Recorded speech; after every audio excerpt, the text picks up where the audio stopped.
ओम शांति। 17 सितंबर 2020 की मुरली है। बाबा ने कहा, मीठे बच्चे, तुम्हें इस पुरुषोत्तम संगम युग पर ही उत्तम से उत्तम पुरुष बनना है। सबसे उत्तम पुरुष यह लक्ष्मी नारायण।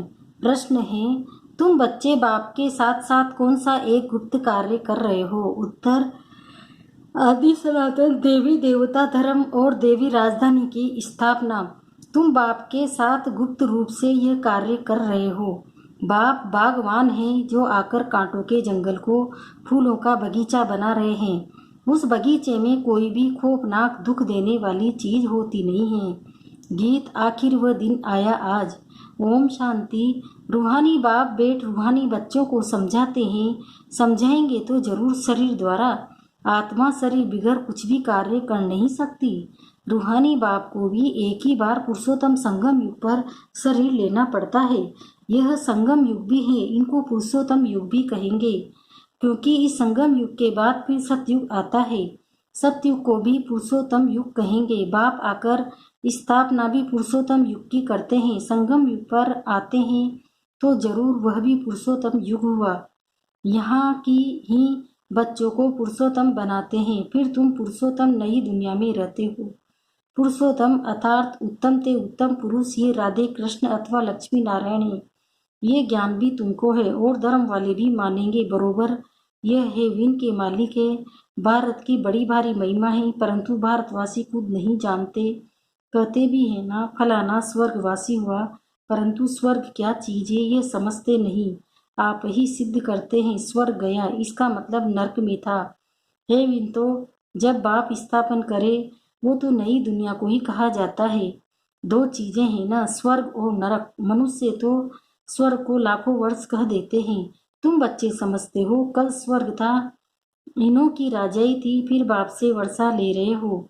बाप कहते हैं, मीठे लाडले बच्चे, तुम्हारी आत्मा पतित है इसलिए हेल में ही है। कहते भी है अभी कलयुग के 40,000 वर्ष बाकी है, तो जरूर कलयुगवासी कहेंगे ना। पुरानी दुनिया तो है ना, मनुष्य विचारे घोर अंधियारे में है। पिछाड़ी में जब आग लगेगी तो ये सब खत्म हो जाएंगे। तुम्हारी प्रीत बुद्धि है, नंबरवार पुरुषार्थ अनुसार जितना प्रीत बुद्धि होगी उतना ऊंच पद पाएंगे। सवेरे उठकर बहुत प्यार से बाप को याद करना है।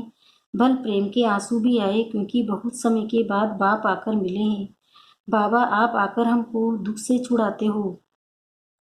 हम विषय सागर में गोते खाते कितना दुखी होते आए हैं। अभी यह रो रो नरक। अभी तुमको बाबा ने सारे चक्र का राज समझाया है। मूल वतन क्या है वह भी आकर बताया है। पहले तुम नहीं जानते थे। इसको कहते ही हैं कांटों का जंगल। स्वर्ग को कहा जाता है गार्डन और पल्ला फूलों का बगीचा। बाप को बागवान भी कहते हैं ना। तुमको फूल से फिर कांटा कौन बनाते हैं? रावण। तुम बच्चे समझते हो भारत फूलों का बगीचा था, अब जंगल है। जंगल में जानवर बिच्छू आदि रहते हैं। सत्य में कोई खौफनाक जानवर आदि होते नहीं। शास्त्रों में तो बहुत बातें लिख दी है। कृष्ण को सर्प ने डसा, ये हुआ। कृष्ण को फिर द्वापर में ले गए। बाप ने समझाया भक्ति बिल्कुल अलग चीज है। ज्ञान सागर एक ही बाप है। ऐसे नहीं कि ब्रह्मा विष्णु शंकर ज्ञान के सागर है, नहीं। पतित पावन एक ही ज्ञान सागर को कहेंगे। ज्ञान से ही मनुष्य की सदगति होती है। सदगति के स्थान है दो, मुक्ति धाम और जीवन मुक्ति धाम। अभी तुम बच्चे जानते हो ये राजधानी स्थापन हो रही है, परंतु गुप्त बाप ही आकर आदि से देवी देवता धर्म की स्थापना करते हैं, तो सब अपने अपने मनुष्य चोले में आते हैं। बाप को अपना चोला तो है नहीं, इसलिए इनको निराकार गॉड फादर कहा जाता है। बाकी सभी साकारी इनको कहा जाता है इनकारपोरियल गॉड फादर, इनकारपोरियल आत्माओं का। तुम आत्माएं भी वहाँ रहती हो, बाप भी वहाँ रहते हैं, परंतु है गुप्त। बाप ही आकर आदि सनातन देवी देवता धर्म की स्थापना करते हैं। मूल वतन में कोई दुख नहीं। बाप कहते हैं तुम्हारा कल्याण ही एक बाप है। बाप को याद करो, मन बनाओ, बस बाप का बच्चा बना। बच्चे को वर्षा अंडरस्टूड है। अल्प को याद किया तो वर्षा जरूर है। सतयुगी नई दुनिया का, इस पतित दुनिया का विनाश भी जरूर होना ही है।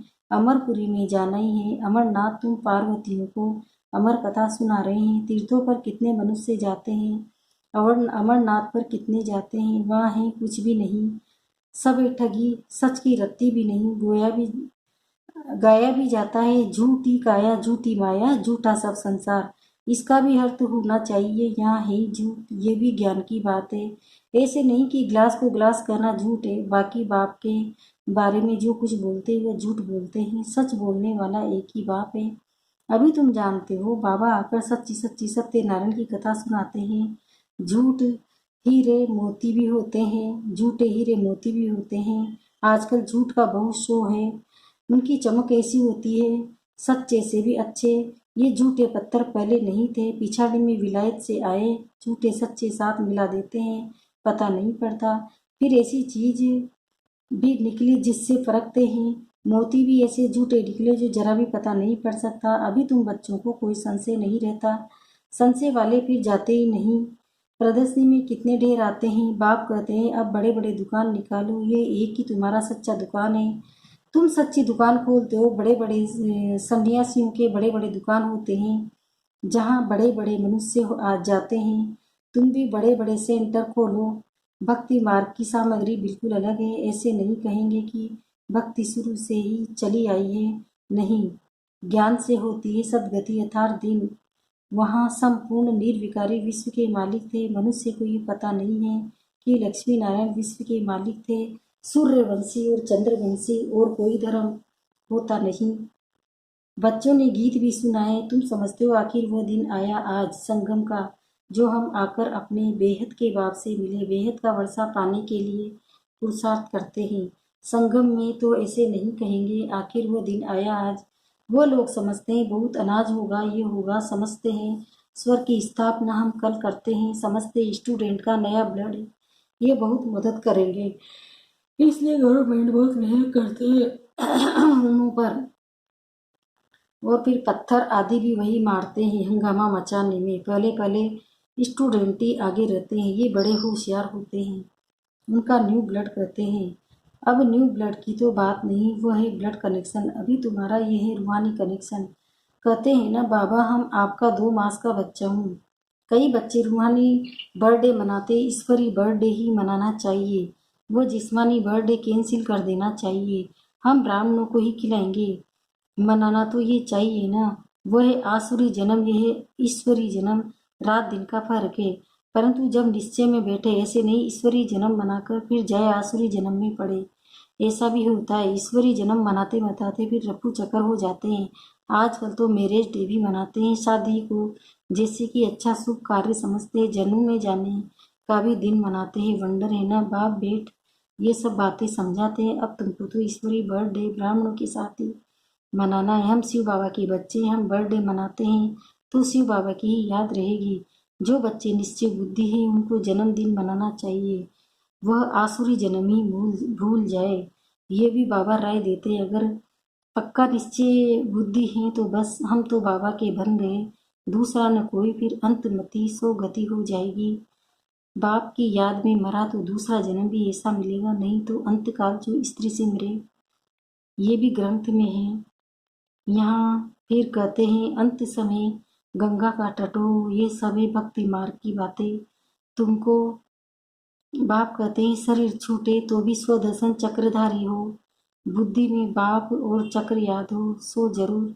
जब पुरुषार्थ करते रहेंगे तब तो अंतकाल याद आएगी। अपने को आत्मा समझो, बाप को याद करो, क्योंकि बच्चों को अब वापिस जाना है अशरीरी होकर। यहाँ पाठ बजाते बजाते सतो प्रधान से तमो प्रधान बने हो, अब फिर सत्व प्रधान बनना है। इस समय आत्माएं इम्प्योर हैं तो शरीर भी प्योर फिर कैसे मिल सकेगा। बाबा ने तो बहुत विशाल समझाए हैं, फिर भी जोर ही है ना। खाद जेवर में नहीं सोने में पड़ती है। 24 कैरेट से 22 कैरेट बनाना होगा तो चांदी डालेंगे, अभी तो सोना है नहीं। सबसे लेते रहते हैं। आजकल नोट भी देखो कैसे बनाते हैं, कागज भी नहीं है। बच्चे समझते हैं कल्प कल्प ऐसा होता आया है, पूरी जांच रखते हैं। लोकर शादी खुलाते हैं, जैसे किसी की तलाशी आदि ली जाती है ना। गायन भी है, किनकी दबी रही धूल में किनकी आग जलाए, किसकी चोर लूट ले जाए, किसकी राजा खाए। आग भी जोर से लगती है। तुम बच्चे जानते हो ये सब होना ही है, इसलिए बेग बैगेज भविष्य के लिए तैयार कर रहे हो। और कोई को मालूम थोड़ी है, तुमको ही वर्षा मिलता है ना। 21 जन्म लिए तुम्हारे पैसे से भारत को स्वर्ग बना रहे हैं, जिसमें फिर तुम ही निवास करेंगे। तुम बच्चे अपने को पुरुषार्थ से आप ही राज तिलक देते हो। गरीब निवाज बाबा स्वर्ग का मालिक बनाने आए हैं, लेकिन बनने तो अपनी पढ़ाई से ही, कृपा व आशीर्वाद से नहीं। टीचर का तो पढ़ाना धर्म है, कृपा की बात नहीं। टीचर को गवर्नमेंट से पगार मिलती है, सो तो जरूर पढ़ाएंगे। इतना बड़ा इजाफा मिलता है, पद्मा पद्म पति बनते हो, कृष्ण के पाँव में पद्म की निशानी देते हैं। तुम यहाँ आए हो भविष्य में पद्म पति बनने। तुम बहुत सुखी साहूकार अमर बनते हो, काल पर विजय पाते हो। इन बातों को मनुष्य समझ न सके। तुम्हारी आयु पूरी हो जाती है, अमर बन जाते हो।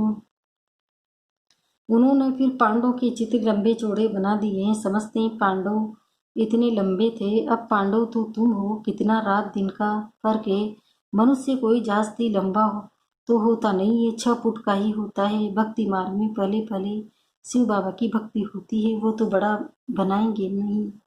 पहले शिव बाबा की अव्यभिचारी भक्ति चलती है, फिर देवताओं की मूर्तियां बनाते हैं, उनके फिर बड़े बड़े चित्र बनाते हैं, फिर पांडवों के बड़े बड़े चित्र बनाते हैं। ये सब पूजा के लिए चित्र बनाते हैं। लक्ष्मी की पूजा 12 मास में एक बार करते हैं। जगत अम्बा की पूजा रोज करते रहते हैं, वो भी बाबा ने समझाया है। तुम्हारी डबल पूजा होती है, मेरी तो सिर्फ आत्मा यानी लिंग की ही पूजा होती है। तुम्हारी शालिग्राम के रूप में भी पूजा होती है, और फिर देवताओं के रूप में भी पूजा होती है। रुद्र यज्ञ रचते हैं तो कितने शालिग्राम बनाते हैं, तो कौन सा बड़ा हुआ। तब बाबा बच्चों को नमस्ते करते हैं, कितना ऊंच पद प्राप्त कराते हैं। बाबा कितनी गूढ़ बातें सुनाते हैं, तो बच्चों को कितनी खुशी होनी चाहिए। हमको भगवान पढ़ाते हैं, भगवान भगवती बनाने के लिए कितना शुक्रिया मानना चाहिए। बाप की याद में रहने से स्वप्न भी अच्छे आएंगे, साक्षात्कार भी होगा। अच्छा मीठे मीठे सिखिलते बच्चों प्रति माता पिता बाप दादा का याद प्यार और गुड मॉर्निंग। रूहानी बाप की रूहानी बच्चों को नमस्ते। हम रूहानी बच्चों की भी रूहानी माता पिता बाप दादा को याद प्यार गुड मॉर्निंग नमस्ते नमस्ते। शुक्रिया बाबा, शुक्रिया आपका पद्मा पदम, शुक्रिया। पहला अपना ईश्वरी रूहानी बर्थडे मनाना है, रूहानी कनेक्शन रखना है, ब्लड कनेक्शन नहीं। आसुरी जिस्मानी बर्थडे भी कैंसिल, वो फिर याद भी ना आए। दूसरा है अपना बैगेज भविष्य के लिए तैयार करना है। अपने पैसे भारत को स्वर्ग बनाने की सेवा में सफल करने हैं। अपने पुरुषार्थ से अपने को राज तिलक देना है। वरदान, इस स्मृति का स्विच ऑन कर सेकंड में अशरीर स्थिति का अनुभव करने वाले प्रीत बुद्धि भव। अब इसका विस्तार बता रहे बाबा। जहाँ प्रभु प्रीत है वह अशरीर बनना 1 सेकंड के खेल के समान है। जैसे स्विच ऑन करते ही अंधकार समाप्त हो जाता है, ऐसे प्रीत बुद्धि बन स्मृति का स्विच ऑन करो तो देह और देह की दुनिया से स्मृति का स्विच ऑफ हो जाएगा। ये सेकंड का खेल है। मुख से बाबा कहने में ही टाइम लगता है, लेकिन स्मृति में लाने में टाइम नहीं लगता। यह बाबा शब्द ही पुरानी दुनिया को भूलने का आत्मिक बम है। स्लोगन, देहभान की मिट्टी के बोझ से परे रहो तो डबल लाइफ फरिश्ता बन जाएंगे। ओम शांति।